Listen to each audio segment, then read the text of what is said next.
একজন আমাকে ফোন করে হেভি একটা গালি টালি দিয়ে বললো যে আমি আপনার দোষ ধরিয়ে দিলাম, কারণ আয়না আয়না হচ্ছে মুমিন ভাই, মুমিন ভাইয়ের আয়না, এই জন্য আয়নার মতো আমি আপনার দোষটা ধরিয়ে দিলাম বলছে। তা আমি বললাম, ভাই একটা কথা বলি, তাহলে কিছু মনে করেন না। ঠিক আছে বলেন।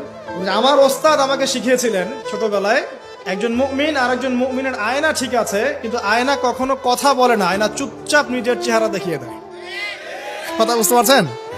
আয়না কিন্তু কথা বলে না এত বেশি, আয়না আপনাকে চুপচাপ নীরবে আপনার দোষটা দেখিয়ে দিবে। আপনার এখানে কেটে গেছে, আয়নার সামনে দাঁড়ালেন, শেভ করার কাটার কথা বলছি না, আবার শেভ করতে যায় না, আবার গাল কেটে গেছে, আয়নার সামনে দাঁড়ালেন, আয়না কি বলবে এই তোমার গাল কাটা? আয়না কথা বলবে? আয়না নীরব থাকবে, কিন্তু আপনি ঠিকই বুঝে যাবেন আপনার কথা সমস্যা। এই হলো আয়না। মুমিন ভাই যে মুমিন ভাইয়ের আয়না, এর ব্যাখ্যা হচ্ছে এটা। এই যে অল্প বিদ্যা থাকলে এরকমই হয় মানুষের।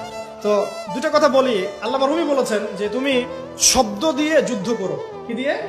শব্দ দিয়ে। বজ্রপাত দিয়ে যুদ্ধ করো না। বজ্রপাত মানে চিৎকার